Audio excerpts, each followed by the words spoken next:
नमस्ते to all. कैसे हैं आप सब? खुश, बढ़िया, हेल्दी। खुश रहिए, हंसते रहिए और अपने टारगेट पे जो फोकस रखिएगा, क्योंकि एग्ज़ाम हार्ड नहीं आएगा लेकिन कंपटीशन लेवल आज के एग्ज़ाम जो कोई सा भी एग्ज़ाम हो रहा है बहुत ज़्यादा हाई लेवल का जा रहा है, तो तैयारी अपनी हाई लेवल की ही रखिएगा। जो टॉपिक यहाँ मैं डिस्कस करूँगी आपसे यूनिवर्सिटी बिट्स का है। यूनिवर्सिटी बिट्स जो है एक इम्पोर्टेंट टॉपिक आपके यहाँ पर है, इंग्लिश लिटरेचर से संबंधित होती है। यूनिवर्सिटी बिट्स का टॉपिक, जो यूनिवर्सिटी बिट्स क्या मतलब, जो यूनिवर्सिटी के पढ़े हुए बुद्धिजीवी जिन्हें कहा जाता है, जो यूनिवर्सिटी कैम्ब्रिज यूनिवर्सिटी और जो ऑक्सफोर्ड यूनिवर्सिटी जो वर्ल्ड फेमस यूनिवर्सिटीज मानी गई हैं, इन यूनिवर्सिटी में पढ़े हुए जो ऑथर्स थे जिन्होंने लिटरेचर, इंग्लिश साहित्य और लैंग्वेज को एक नई दिशा, एक नई विकास प्रदान किया, उन ऑथर्स को यूनिवर्सिटी बिट्स में रखा। और ये रखा किसने? जो 16वीं सेंचुरी के ऑथर्स थे उन्हीं को यहाँ पर रखा गया स्पेशली, जो 1580 के टाइम के थे। 19वीं सेंचुरी के जो ऑथर रहे हैं जॉर्ज सैलिसबरी, इन्होंने ये टर्म जो है ये कॉइन किया था। इन्होंने यूनिवर्सिटी बिट्स का जो टर्म दिया था, जो कॉइन किया था, वो जॉर्ज सैलिसबरी ने दिया था, जो कि 19वीं सेंचुरी के जो हैं एक ऑथर और जर्नलिस्ट हैं। इन्होंने क्या कहा था? इन्होंने 2 ब्रांचेस ऑफ नेशनल ट्रीज जो एक कोटेशन दी थी। यहाँ पर इन्होंने कहा था ब्रांचेस ऑफ नेशनल ट्री। ये कोटेशन भी अपने आप में इम्पोर्टेंट है, पूछी जा सकती है किसने कही है। इन्होंने 2 ब्रांचेस बताए। एक में तो इन्होंने यूनिवर्सिटी बिट्स के जो 6 ऑथर थे उनको रखा। दूसरी ब्रांचेस में जो थी इन्होंने शेक्सपियर को रखा। शेक्सपियर, चैटे एंड मुंडे, इनको रखा। एक में ये जो ऑथर्स थे यूनिवर्सिटी में कभी नहीं गए, इन यूनिवर्सिटी के पढ़े हुए नहीं थे, लेकिन इनका जो वर्क्स था, इनके जो प्ले थे, इनके ड्रामा थे, इनके जो इन्होंने जो कंट्रीब्यूशन इंग्लिश लिटरेचर लैंग्वेज को दिया, वो बहुत ही एक कहते हैं कि बहुत ज़्यादा उसने विकास प्रदान किया, दिशा प्रदान की। हालांकि शेक्सपियर को इतना बड़ा एक पद देने, इतनी बड़ाई होने के बाद जो जॉर्ज सैलिसबरी और ऑथर्स ने शेक्सपियर को एक अच्छी खासी मतलब कहते हैं ना बहुत तारीफ जब इनकी की, तो जो ऑथर थे रॉबर्ट ग्रीन, उन्होंने भी अपस्टार्ट को रोका, क्योंकि उन्हें ये बात हजम नहीं हुई कि एक इंसान पढ़ा लिखा नहीं, यूनिवर्सिटी भी नहीं गया, उसको इतनी वैल्यू क्यों मिल रही है। तो एक नवोदित कौवा उनको कह दिया, उन्हें नहीं मतलब पसंद ये चीज़ आई। हालांकि कहते हैं ना कि इंसान अपने काम से जीतता है।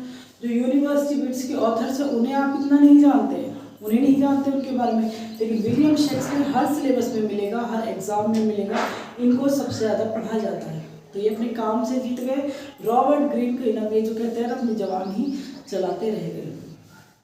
अब इनका जो इनके जॉन सैलिसबरी ने इन्होंने डिवाइड तो किया यूनिवर्सिटी बिट्स को, लेकिन यूनिवर्सिटी में कैम्ब्रिज यूनिवर्सिटी वाले जो ऑथर्स थे वो अलग थे, जिसमें पहले कौन थे? Christopher Marlowe. एक बहुत ही फेमस नाम, कहीं ना कहीं से उनके क्वेश्चन के वर्क्स पूछ लिया जाते हैं, उनके बारे में पूछ लिया जाता है। इन्होंने ये क्या थे? ये कैम्ब्रिज यूनिवर्सिटी से पढ़े हुए थे। दूसरे कौन थे? Robert Greene. तीसरे थे थॉमस नैश। ये तीनों ही जो थे कैम्ब्रिज यूनिवर्सिटी के स्टूडेंट ये रहे, यहाँ पर से इन्होंने पढ़ा। और हमारे जो डॉक्टर मनमोहन सिंह है, इन्होंने कैम्ब्रिज यूनिवर्सिटी से जो है इकोनॉमिक्स की जो डिग्री हासिल की थी, फर्स्ट क्लास डिवीजन से। भले ही आज उनकी मजाक बना दिया, कुछ भी कहते गए, लेकिन वो इंसान ऐसे हैं कि एक हाईली टैलेंटेड पर्सन वो हैं। कैम्ब्रिज यूनिवर्सिटी के 3 ऑथर्स ये रखे यहाँ पर कैम्ब्रिज यूनिवर्सिटी में। अभी किसकी ट्रिक भी चलती है कि बहुत से क्या बता देते हैं कि शॉर्ट पहले वर्ड्स को जो है ट्रिक में रख देते हैं कि MRT से बन गया, इसको ही इन्होंने ट्रिक में रख रखा है कि शॉर्ट फॉर्म में कैसे करना है सारे ऑथर्स को यूनिवर्सिटी बिट्स के। हम जो हमारे टाइम में हम जो पढ़ते थे, हमारी क्या ट्रिक थी? जो कैम्ब्रिज यूनिवर्सिटी के 3 अलग हैं और ऑक्सफोर्ड यूनिवर्सिटी के अलग हैं, तो फिर कहीं ना कहीं 6 को जो बताया जाता है कि कुछ ट्रिक देखी हुई भी मेरी MRT करके उन्होंने PLKG कुछ इस तरह से कर रखी है, पर हमारे में फिर भी कन्फ्यूज होता है कि कैम्ब्रिज की कौन सी, उस ट्रिक से फिर भी कन्फ्यूजन आता है कि कैम्ब्रिज की यूनिवर्सिटी जो है स्टूडेंट कौन सी यूनिवर्सिटी कौन है और ऑक्सफोर्ड के कौन से थे। तो हमारे टाइम में हमारी क्या ट्रिक होती थी, जो कैम्ब्रिज की क्या थी, ये मैं का मारो नहीं ना मारो कम, हमने क्या बना रखी थी, ना मारो कम, ये ट्रिक हमने लर्न करने के लिए याद कर रखी थी। कम से कैम्ब्रिज यूनिवर्सिटी, ना से ये नशे थे, और रॉबर्ट रो मारो, इस तरह से हमने इसको उलट पुलट के अपना बना लेते थे, याद हो जाता था, क्योंकि उस टाइम पे नेट वगैरह की फैसिलिटी तो नहीं थी जो कहीं से भी सर्च कर लें। तो कैम्ब्रिज यूनिवर्सिटी के ये ऑथर्स थे, विट्स थे, जिसमें क्रिस्टोफर मर्लो जो थे, ये सिर्फ शेक्सपियर से पूरे 2 महीना जो बड़े थे, पूरे 2 महीना बढ़ते, इन्होंने जो एस्टेब्लिश किया था ड्रामेटिक ब्लैंक वर्स को एस्टेब्लिश किया था। जो ब्लैंक वर्स एक वर्ड आता है, ब्लैंक वर्स, ये इन्होंने ही एस्टेब्लिश किया था। इन्हें जो मॉडर्न ड्रामा है उसका फाउंडर भी नहीं माना जाता है कि फाउंडर कौन है मॉडर्न ड्रामा का, तो वो भी क्रिस्टोफर मर्लो है। इन्हीं जो कहा है फादर ऑफ इंग्लिश ट्रेजेडी भी इन्हें ही कहा गया है, फादर ऑफ ट्रेजेडी भी इनको ही कहा गया है। इनके जो वर्क्स है डॉक्टर फॉस्टर्स, जो 1592 में आया, और दूसरा जो है एडवर्ड सेकेंड, ये 1591 में आया। ये दोनों वर्क्स आपके लिए बहुत इंपॉर्टेंट है क्योंकि पूछे जाते हैं, खास करके ये किस में पूछा जाता है, ये विलियम शेक्सपियर के वर्क्स में डाल दिया जाता है, क्योंकि विलियम शेक्सपियर के वर्क्स ऐसे हैं कि हेनरी फोर्थ, हेनरी सिक्स, इस तरह से वर्क उनके हैं, तो वहाँ पर ये डाल दिया जाता है। पूछा जाता है कि कौन सा जो है विलियम शेक्सपियर का वर्क नहीं है, तो जो एडवर्ड सेकेंड है ये क्रिस्टोफर मर्लो का वर्क है। ये 2 महीने से बड़े थे विलियम शेक्सपियर का। इनकी जो मौत हुई थी, इनकी जो डेथ हुई थी, तो एक फ्रीजर इनके जो है एक साथ के एम्प्लॉय थे, इनके फ्रीजर डिनर करने गए हैं, वहाँ पर इनमें आपस में बिल्कुल एक डिस्प्यूट हुआ, और उस डिस्प्यूट में जो है आपस में झगड़ा जैसे हुआ, तो क्रिस्टोफर मर्लो की जो डेथ हो गई थी। ये पॉइंट इनके इम्पोर्टेंट आपके लिए हैं। दूसरे पढ़ते हैं रॉबर्ट ग्रीन, सिर्फ इसीलिए ज़्यादा जाने जाते हैं कि इन्होंने शेक्सपियर को अब स्टार्ट करो कहा था। तीसरे थॉमस नेशे थे, ये जाने जाते हैं अपनी प्रोज और रोमांस जो इन्होंने लिखा, प्रोज रोमांसेस एंड सटायर जो इन्होंने लिखे, उसके लिए ये फेमस थे। इनके जो फेमस वर्क्स कहते, तो वर्क्स में आता है उनका पर्स पेनिलेस। ज़्यादा हालांकि ये पूछा नहीं जाता है कि अब से पूछा जाए, इतना ज़्यादा पूछा अब से नहीं जाता है। फिर दूसरा जो वर्ड आता है क्राइस्ट टीयर्स ओवर जेरूसलम।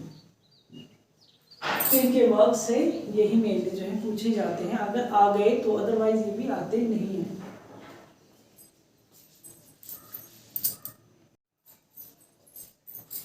अब ये तो कैम्ब्रिज यूनिवर्सिटी के थे। अब 3 ऑथर जो उन्होंने ऑक्सफोर्ड यूनिवर्सिटी में रखे थे, कि ऑक्सफोर्ड यूनिवर्सिटी के जो ऑथर इनके अकॉर्डिंग थे, पहले कौन से थे, जॉन लिली। जॉन लिली को लीडर कहा जाता था, लीडर कहा जाता था यूनिवर्सिटी बिट्स का, लीडर ऑफ यूनिवर्सिटी बिट्स इन्हें कहा जाता था। दूसरा पॉइंट क्या था, इन्होंने शेप दी थी, जो रोमांटिक कॉमेडी है उसको इन्होंने शेप दी थी। रोमांटिक कॉमेडी को शेप देने के लिए ये फेमस है कि किस तरह से सही से एक्चुअल में लिखी जानी चाहिए। उसी का एग्जाम्पल है जो विलियम शेक्सपियर के लव स्लीवर लॉस्ट है एंड मिडसमर नाइट्स जो कॉमेडी है, वो जॉन लिली से कहीं ना कहीं जो कहते हैं ना ली गई है। इसके इनके वर्क से जो इंस्पायर होकर विलियम शेक्सपियर ने भी लिखी है। इनके जो वर्क्स रहे हैं, एक तो इंडियन है, दूसरा इनका वर्क है मिडास। ये वर्क्स इनके जो है फेमस रहे हैं। इतना ही इनके जो जॉन लिली से संबंधित काफ़ी आपके लिए होगा। दूसरे ऑथर्स कौन आते हैं फिर यहाँ पर, थॉमस लॉज। कुछ चीज़ें, कुछ पॉइंट्स होते हैं कि जो इनके बारे में जानने जरूरी होते हैं, जैसे क्या इन्हें कहा जाता है poet and man of letters, इनको कहा जाता है। क्वेश्चन आ भी जाता है कि man of letters and poets किसको कहा जाता है, तो थॉमस लॉज है।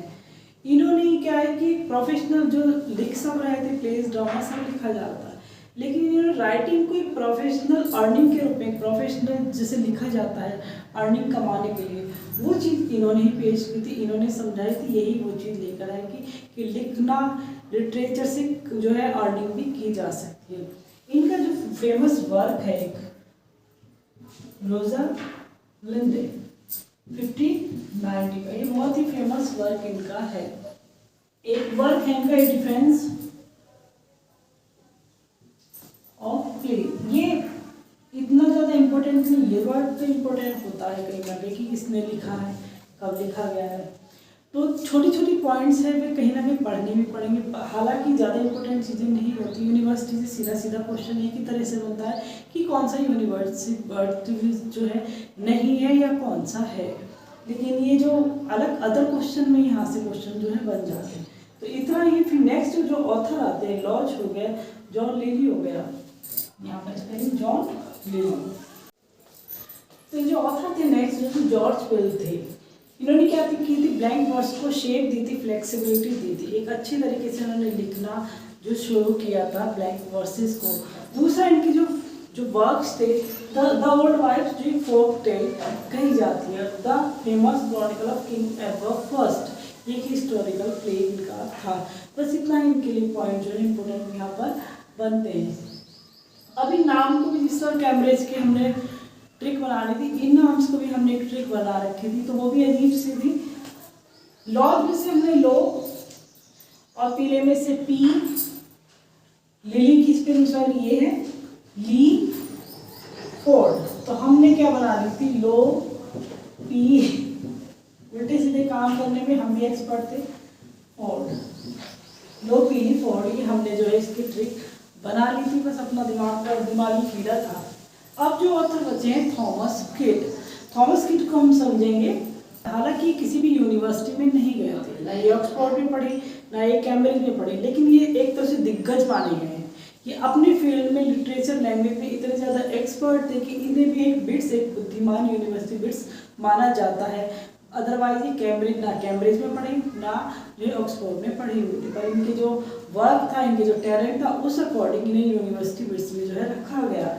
इनकी ज़्यादा स्पेनिश ट्रेजेडी है 1587 में परफॉर्म, ये एक रिवेंज ट्रेजेडी है। पूरी जो ट्रेजेडी है इसमें एक दूसरे को मार काट पे मर्डर हो रहे हैं।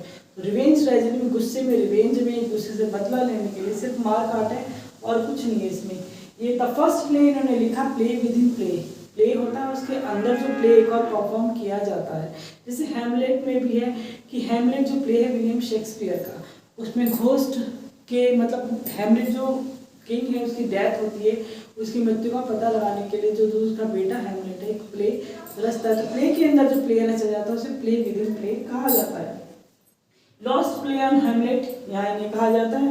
वर्क कॉर्नेलिया जो है 1593 का इनका फेमस वर्क है, Hamlet lost play, your Hamlet sense इनसे रिलेटेड है।